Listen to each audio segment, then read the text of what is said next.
Bonjour à toutes et à tous, revue liquide, mais avant toute chose, j'étais parti en vacances, j'avais lancé un concours, je m'en excuse, j'ai pas fait de vidéo entre temps parce que ma vie a changé sur pas mal de plans, mais bon, peu importe.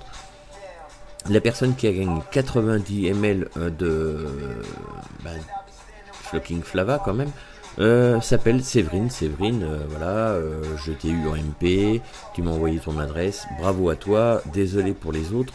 Donc voilà ce qu'il en était du concours des 90 ml de Flocking Flava. Je reviens pour septembre, voilà, première vidéo, première revue avec Ladybug Juice. Merci Mika, parce que c'était un envoi qui m'a envoyé juste avant les vacances.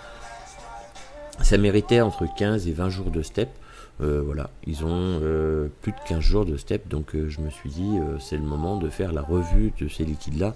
Il va y avoir le VAP Expo, on va se rencontrer, j'aurai l'occasion de pouvoir discuter avec lui de ces liquides qui me surprennent tout le temps. Voilà. Donc aujourd'hui, pour cette petite revue de remise en bouche des tests de liquide avec Ladybug, on va partir sur le premier. Voilà. Ce sont des liquides qui sont connus depuis un certain temps. Le Liberty Juice, voilà, je vais pas le faire voir comme ça. Liberty Juice, toujours un design complètement loufoque que j'adore de chez Mika. Liberty Juice. Donc c'est un concentré, je sais plus, 5,90€, 6€, enfin peu importe, entre 5 et 6€. Vous le trouverez un peu partout. C'est une fabrication bien sûr française, pour ceux qui ne connaissent pas. Il est préconisé à 15% dans du 50-50 et la maturisation, enfin la maturité du liquide est à peu près à 20 jours. Je l'ai goûté à peu près à 20 jours. Je sais pas, j'en ai vapé 30 ml, donc j'ai un peu plus que goûté. Donc c'est vraiment un retour là-dessus. C'est quoi ce fameux jus de Liberty Juice? C'est ni plus ni moins qu'un flan queso avec un nappage de caramel. Personnellement, c'est une tuerie. Voilà, encore un liquide très très bon. Pour ceux qui aiment les gourmands, les custards, etc., on est vraiment dans cette lignée encore avec Ladybug qui nous présente ce flan queso. Moi personnellement, je l'accroche énormément dans mon 1,25 m. Voilà, j'ai pas besoin de vous raconter, faire tout un blablabla, on va pas parler pendant 3 heures des liquides. Simplement, moi dans le 1,25 m, il passe super bien. Je suis pas trop custard. Donc, mais ça passe, voilà, c'est extrêmement sucré, ça a un goût de caramel, ça a un goût de flan queso. Le flan queso, c'est le fameux flan qu'on a dans les restaurants, vous savez, l'espèce de crème renversée et puis qu'on fait couler du nappage de caramel. Et ben en bouche, on a exactement ça. C'est ni trop écœurant, ni pas assez écœurant. On a un pile poil de l'équilibre et c'est franchement top.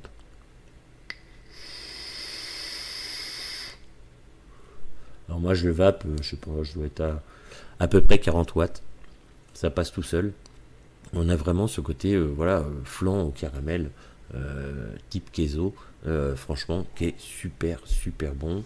Donc voilà, pour ce qui concerne moi mon retour sur le Liberty Juice, pour ceux qui aiment les flans, caramel, qui aiment les custards, franchement à essayer d'urgence.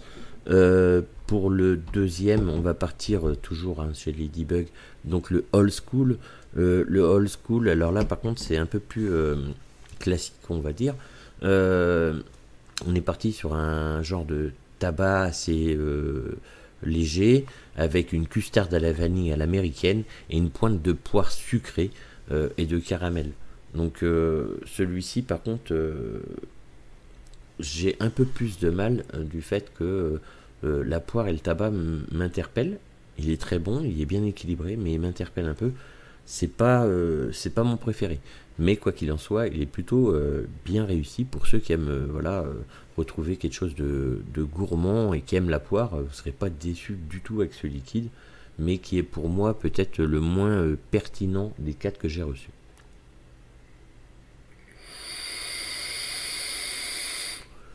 Donc on sent bien le tabac, on sent bien cette espèce de pointe de poire caramélisée. Alors je dis tabac en plus.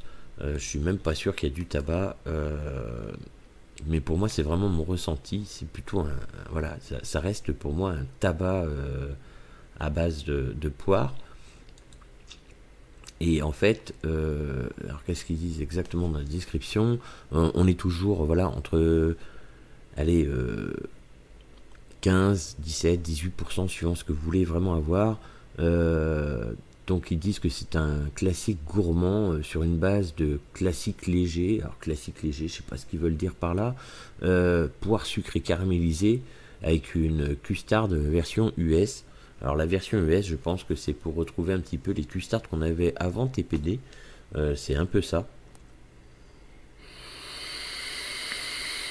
Mais moi, ça me fait vraiment penser à un tabac poire vanillé.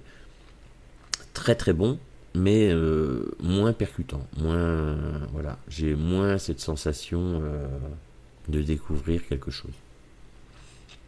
Donc voilà mon retour sur le old school. Pour ceux qui aiment, voilà, qui aiment la poire, qui aiment la vanille, goûtez-le. Franchement, vous ne serez pas déçus. Pour ceux qui aiment ce genre d'arôme, la recette est parfaite, bien réussie. Moi, si je le mets un petit peu en retrait, c'est simplement parce qu'il m'interpelle moins.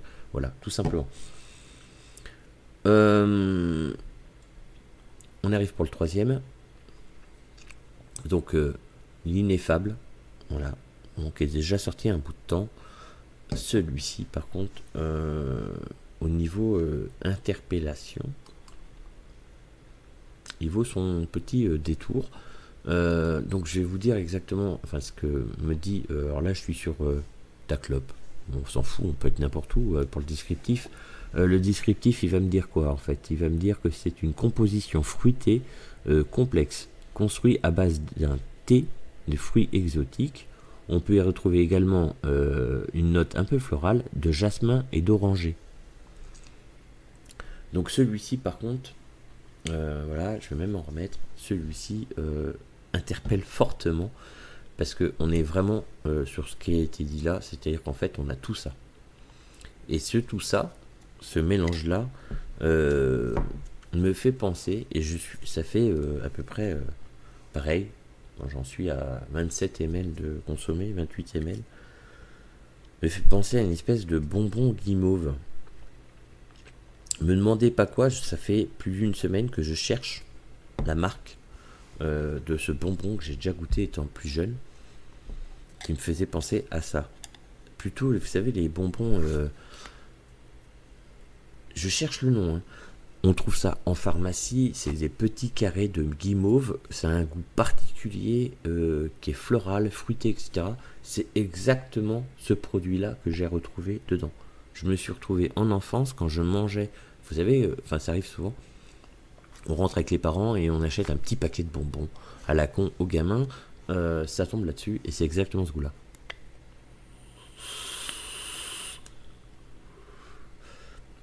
J'ai exactement ça. Vous savez, c'est un sachet vert. J'arrive pas à remettre le nom dessus. D'ailleurs, si vous voulez me le mettre en commentaire, ça m'arrangerait comme ça. Quand j'arriverai en pharmacie, je dirais tiens, j'en veux un. C'est vraiment très bon. On a un thé qui est un délice. On a ce côté orangé qui nous emmène très très loin dans des pays un petit peu orientaux. Ce jasmin qui est pile poil posé. Moi, j'ai vraiment ce goût-là en bouche. Je suis complètement bluffé. En plus, je l'ai eu au téléphone, il m'a dit ouais, mais je t'envoie ça, tu vas voir, c'est vraiment particulier, etc. Bah, merci Mika, parce que celui-ci n'est pas que particulier, c'est que j'adore. C'est franchement ça. C'est cette espèce de petit carré de guimauve là qui donne avec des goûts floraux, etc. J'ai tout à fait ça en bouche. Alors toujours pareil, on est à peu près entre 15 jours et 3 semaines de maturation. On est toujours dans les alentours de 15 à 20% suivant le taux de VGPG. Je dirais que vous pouvez monter, moi je suis à 17% dans du 100% VG. Laissez bien stepper parce qu'on a vraiment ce côté mélange de tout qui se fait. Franchement terrible. Franchement terrible. Ladybug, c'est vraiment une marque que j'accroche beaucoup parce que c'est voilà, ils cherchent toujours des recettes que font pas les autres et juste pour ça ils méritent le détour. Donc c'est plutôt pas mal. Donc moi je le vape essentiellement voilà sur un médusa, je suis à un potard, allez à 25%, avec une résistance, une raise double coil, je dois être à 0,20, 22 ohms. On s'en fout un peu, c'est vous qui cherchez votre vape suivant la puissance, les coils, etc. C'est vous qui voyez. Moi personnellement sur le médusa je l'accroche. Voilà pour les trois premiers. Pour le dernier, bah, c'est la nouveauté. Donc c'est le White, hein, donc VapeMe White. Il avait sorti le VapeMe tout court, qui était une viennoiserie, une tuerie. Il m'en reste un petit peu, mais je me le garde parce que franchement il est super bon. Il avait sorti le VapeMe Red aussi, qui était donc une gelée de fruits rouges sans sucre ajouté. Il paraît qu'on peut mélanger aussi le VapeMe White, voilà, avec le VapeMe. Bon, noix de coco, pêche, bon voilà, vous avez compris, pêche avec une viennoiserie, je suis pas certain du mélange, mais je goûterai quand même il me restera un fond de white et un fond machin, et le VapeMe White, qui est forcément donc de la pêche avec du lait de coco dans un yaourt, pour cibler un petit peu le truc. Alors le problème que j'ai, et ça il le sait, j'aime pas la pêche. Alors je n'aime pas la pêche à vaper du tout. Je crois qu'il y a un liquide que j'ai réussi, c'était j'ai même plus le nom, c'était je sais plus, un truc malaisien en plus, avec une pêche qui était plutôt bonne, mais du fait qu'il y avait un mélange de tout, ça passait bien. Le VapeMe, donc c'est un yaourt, voilà, alors qu'est-ce qu'il dit exactement, il dit que c'est un yaourt, voilà, à boire, donc un type yop, d'accord, avec un goût de pêche et de noix de coco. Alors celui-ci, j'en suis à 25 ml, 24-25 ml à peu près de vape. Celui-ci, en fait, je l'ai goûté au bout de 15 jours, et j'ai dit, c'est pas possible, c'est pas pour moi. La pêche beaucoup trop présente, la noix de coco était très très bonne, mais la pêche tellement présente que me disait mais pas du tout de le vaper. Et en rentrant de vacances, tout simplement j'ai laissé cette épée. Alors c'est bien sûr pour ceux qui aiment pas la pêche que je vais dire ça. Donc celui-ci a un mois à peu près, un mois et une semaine de step.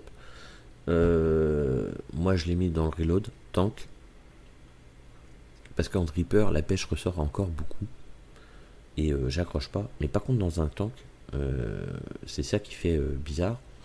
Donc là je suis par exemple à 31 watts 5 en 0,23 ohms.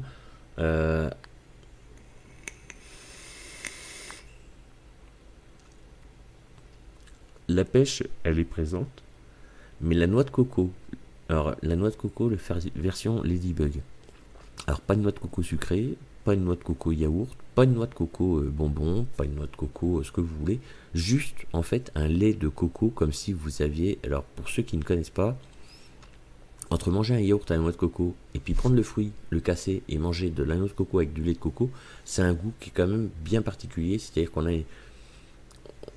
un côté exotique, voilà, qu'on n'a pas dans tous les yaourts, les glaces, etc. Donc là on a vraiment ça, c'est un vrai lait de coco, de la pulpe de coco du fruit, qui est très très bonne.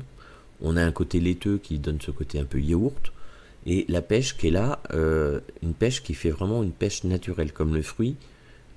Et pour moi, bien sûr que pour moi, c'est mon avis perso, vient juste sucrer un petit peu plus le jus et ne vient pas en premier. C'est pas la coco qui vient derrière.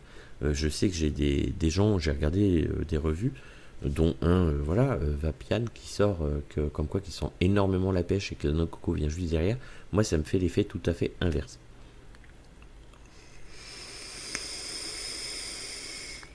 Franchement, il n'y a rien à dire. Celui-ci, et en fait, pourtant je n'aime pas la pêche, je le redis, celui-ci je l'adore. Il est super bon parce qu'en fait, j'ai vraiment l'impression d'avoir un yop à la noix de coco, faut dire les mots, un yop à la noix de coco, mais au lait de coco, pas à la noix de coco, le fruit, le lait de coco, qui est un goût de coco, mais un petit peu particulier par rapport à la pulpe de coco, enfin la chair. J'ai exactement ça, et cette espèce de presque peau de pêche, voilà, c'est un goût un peu particulier, la peau de la pêche, par rapport au cœur de la pêche, bah pareil, c'est un peu cette espèce de peau de pêche qui vient juste sucrer et donner un petit goût fruité au liquide. Celui-ci, franchement, top. Voilà ce qu'il en était de mon retour pour les Ladybug, première revue année scolaire, voilà, 2017-2018, hein, la rentrée de septembre, le retour des revues, machin, peu importe. Voilà. Enfin, je vous remercie de me suivre pour ceux qui regardent mes vidéos. J'aurais pu faire des vidéos avec des gros montages, j'aurais pu faire des vidéos avec beaucoup de scrolling et compagnie, ça m'intéresse pas. Je préfère faire des vidéos à la con, sans montage, en direct, voilà, avec juste mon ressenti et la sincérité. Donc, vous en ferez ce que vous voudrez. Si vous voulez pas vaper de Ladybug, ne vapez pas de Ladybug. Pour ceux qui connaissent pas, goûtez-les quand même. Pour ceux qui connaissent, achetez-en. Voilà, c'est fait. Prochaine vidéo, il va y en avoir maintenant, ça va revenir, hein, maintenant que je suis rentré de vacances, que le boulot a repris, etc. Bah, la prochaine vidéo, je pense que ce sera le Vap Expo, parce que oui, j'ai la chance de pouvoir aller au Vap Expo avec des potes, dont Christophe, pour ceux qui suivent ou qui viennent sur le Discord, qui fait des calls comme ça, voilà, avec Calou, Vap de Calou. Alors ça, c'est une grosse retrouvaille, parce que ça, je suis content de le revoir, parce que c'est Vap de Calou. Et puis un petit Jérôme, une dédicace, si on peut dire comme ça. Ouais, faut venir sur le Discord et la vidéo quand même, parce que c'est sympa de voir son espèce de vasque à bain de mouche, hein, les bains de mouche. Enfin voilà, petite dédicace pour eux. Enfin, quoi qu'il en soit, voilà, prochaine vidéo, je pense que ce sera alors soit sur ma chaîne ou soit avec les Vaponimous, concernant le Vap Expo et les découvertes, les trouvailles qu'on pourra tous faire sur le Vap Expo. Voilà, donc une petite barre de Vapmi et je me casse. Vraiment très bon. Et ciao.